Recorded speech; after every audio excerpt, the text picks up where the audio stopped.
ada layar lebar juga ini Pak, tempat pembuatan kue Pak. Syederalun Wakil Menteri Hukum dan HAM Edward Omar Syarifiarich berkunjung ke LP Kelas 2 Banda Aceh di Lambaro, Aceh Besar pada Senin 27 Februari 2023.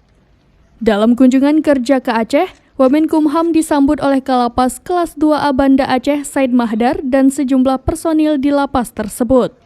Kunjungan kerja dengan melihat kegiatan kerja warga binaan serta melihat hasil karya warga binaan yang berada di sana. Tidak hanya ke LP Kelas 2 Banda Aceh, Edward Omar Syarifiarich juga berkunjung ke Lembaga Pembinaan Khusus Anak Kelas 2B Banda Aceh. Dalam kesempatan ini, ia menyampaikan lapas di Banda Aceh tergolong bersih. Dari Aceh Besar, Henry, serambinews.com. Selamat sore. Sore. Siapa kita? Ada Banda Aceh. Adakah semangat di dadamu? Ada. Mana dia? Ini dia. Mana dia? Ini.